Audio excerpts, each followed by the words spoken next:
안녕하세요. 독서질문법 구현정입니다. 반갑습니다. 저희 아이들은 방학이 시작이 되었어요. 어머님들은 어떠신지 모르겠는데 학교마다 방학이 시작된 것도 있고 봄방학이 없어지면서 조금 늦어지기도 하는 학교가 있는데 대신 엄청 길죠.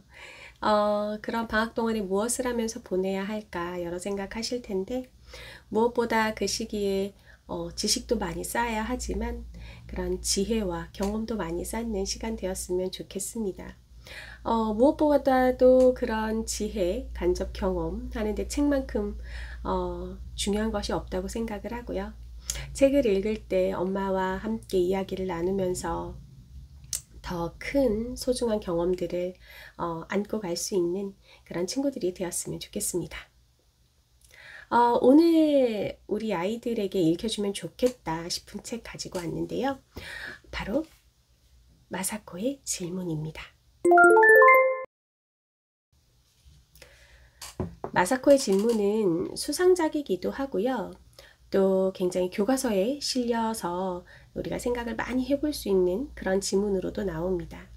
그리고 제독, 삼독, 사독 계속해서 해도 읽을 때마다 문장들이 가슴을 뭉클하게 하기도 하고 생각할 것들이 굉장히 많은 책이기도 합니다. 우리 이 마사코의 질문은 하나의 줄거리로 되어 있는 게 아니라 여러 챕터로 나누어져 있는데요. 특히 우리나라가 일제 식민지 시절에 있었던 일들을 연대별로 또 일본의 입장에서 또 우리나라의 입장에서 그들이 일본이 겪는 아픔과 우리나라가 겪는 아픔들 그리고 현재 제1동포들이 겪을 수 있는 일들을 차곡차곡 정리를 해놓은 책입니다. 제일 첫 번째로 나오는 이야기는 우리나라 말과 글을 잃어버리는 일제 말살 정책부터 시작을 합니다. 교실에서 더 이상 한국어를 쓰면 안 돼요. 글도 일본어만 써야 합니다. 그래서 말을 하다가 혹시라도 일본어가 안 나오고 한국어가 나오게 되면 매를 호되게 맞아요. 과연 우리의 말과 글은 우리나라에 어떠한 것들을 물려주는 역할을 하게 될까요? 이런 부분을 또 생각을 해봐야 할 것 같고 또 일본의 관동대지진이 엄청 크게 일어납니다. 그럼으로써 그 대지진을 겪으면서 그 나라에서 있던 우리 조선인들은 또 한 번 순환을 겪게 됩니다.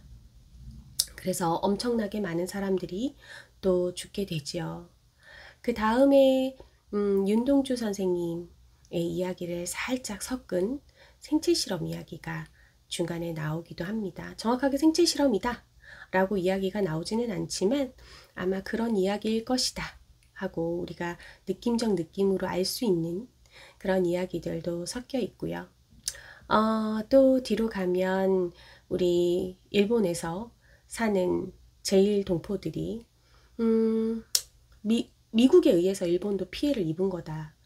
원자폭탄의 폭격을 받으면서 일본이 또 얼마나 고생했는지 그런 부분도 다뤄지게 됩니다. 이 책을 읽으면서 챕터마다 엄마가 많은 이야기를 해줄 수 있다고 생각을 하고 또 그 챕터마다 우리가 찾아봐야 할 역사도 적지 않다고 생각을 합니다.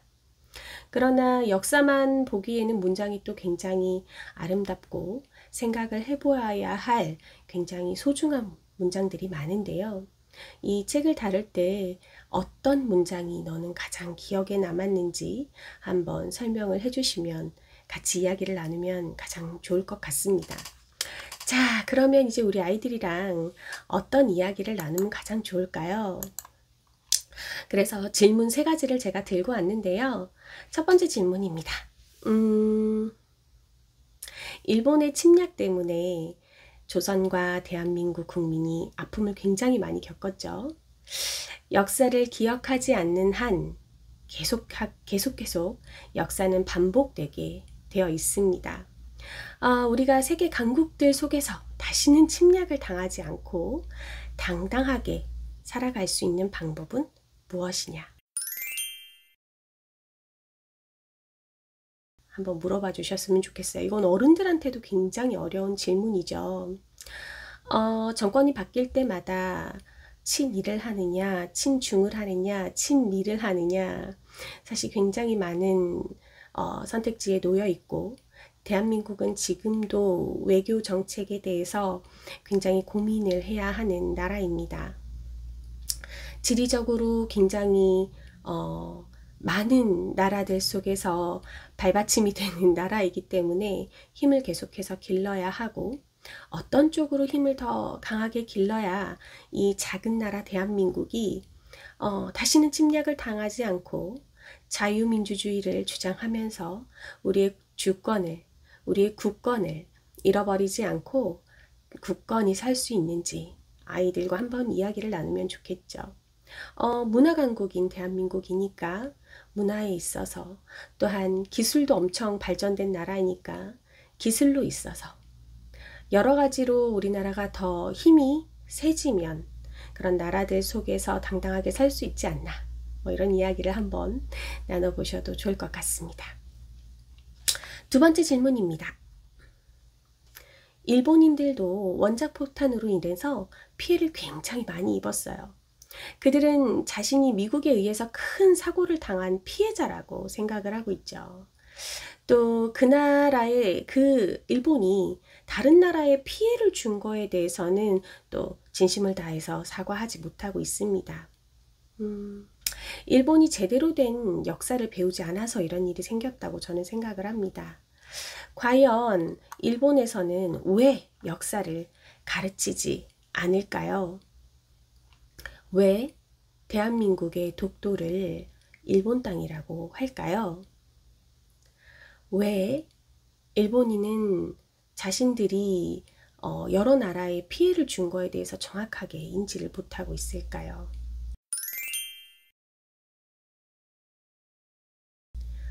위안부나 이런 문제에 대해서 정확하게 알지 못하는 이유가 과연 무엇일까요?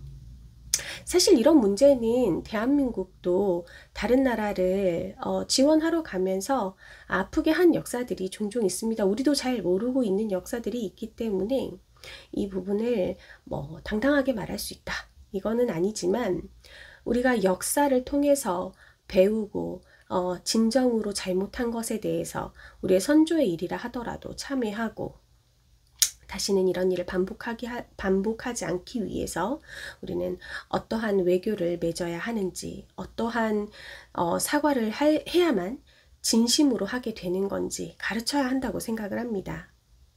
그래야 이런 역사들이 우리만 기억할 것이 아니라 일본에서도 기억을 해야만 또 이러한 일들이 반복되지 않겠죠. 우리의 후손들이 다시는 이런 일들을 하지 않겠죠. 독일에 있어서도 히틀러에 대한 이야기는 좀 금기어라고 하죠. 왜냐하면 너무 잘못을 했기 때문에 다시는 그런 역사를 반복하지 않고자 많은 것들을 가르치고 또 사과하며 총리들이 대신 사과를 하면서 진심으로 참여하는 그런 과정들을 우리가 볼 수 있습니다. 굉장히 상반된 그런 모습을 볼 수 있는데요. 독일과 일본이 다른 점이 무엇인지 한번 생각해 볼 수도 있겠습니다. 자, 마지막 질문입니다. 우리가 역사를 배우고 후손한테 계속해서 알려줘야 하는 이유는 무엇일까요?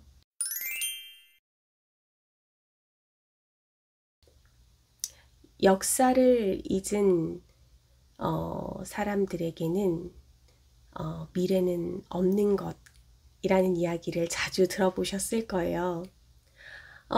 우리의 선조가 겪은 일들을 알지 못한다면 우리는 미래를 살아갈 때에 어떻게 그들을 막아내야 할지, 그들의 어떤 약한 점을 뚫고 우리가 또 틈새 시장을 노려 나아갈 수 있을지, 이런 것들을 아마 알지 못할 겁니다. 역사가 좀 어렵다고 하면 우리 가정에 속했을 때 우리 엄마 아빠가 속상했던 일들을 기억을 했다면 우리 엄마 아빠를 아프게 한 사람들한테 내가 어떻게 처신을 해야 할지 생각해 볼 수 있겠죠. 근데 우리 엄마 아빠의 일어난 일을 잘 몰라요. 그러면 우리 엄마 아빠를 아프게 한 사람들한테 가서 나는 굉장히 친근하게 대할 수도 있고 엄마 아빠를 더 상처 주는 일을 또 할 수도 있겠죠. 역사가 어렵다면 우리 아이들에게는 엄마 아빠의 아주 작은 공동체에서 일원으로서 이런 기억들을 하지 않으면, 과거를 기억하지 않았을 때에 우리가 미래에 어떻게 처신할 수밖에 없는지를 깨닫게 할 수 있는 방법이 있다고 생각을 합니다. 굉장히 아픈 이야기였고, 또 우리는 이게 굉장히 깊게 들어갈 수밖에 없는 이야기들이기 때문에 챕터마다 이러이러한 일이 있었다 큰 줄기를 잡아가며 이야기를 나누는 것도 정말 중요하고, 재독, 삼독 갈 때마다 역사에 대해서 조금씩 더 깊이 알아보자. 독일과 일본을 한번 비교해보자. 일본인의 입장이 한번 되어보자. 우리가 후손으로서 무엇을 할 수 있는지 생각해보자. 그런 이야기들을 자꾸 나눠 가시다 보면, 특히 우리 아이들을 데리고 이제 문화유적지 많이 다니실 텐데, 근현대사 이야기를 나눌 때에 큰 도움 되실 거라고 생각합니다. 오늘 이야기 큰 울림이 있었으면 좋겠는데, 저의 이야기가 울림이 있었다기보다 우리의 역사를 통해서 우리가 생각하는 것들에 대한 울림이 있으셨으면 좋겠다고 생각합니다. 아이들과 깊이 이야기 나눌 수 있는 시간 되셨기를 바라고요. 얼른 이거는 소장하셔도 될 거라고 생각해요. 마사코의 질문, 책 얼른 바구니에 담아서 구매하셨으면 좋겠어요. 네, 우리 아이들 방학 있는 동안 한 주 동안 열심히 아이들과 이야기 한번 나눠보시는 소중한 시간 되었으면 좋겠습니다. 건강하시고요. 다음에 또 뵙겠습니다. 감사합니다.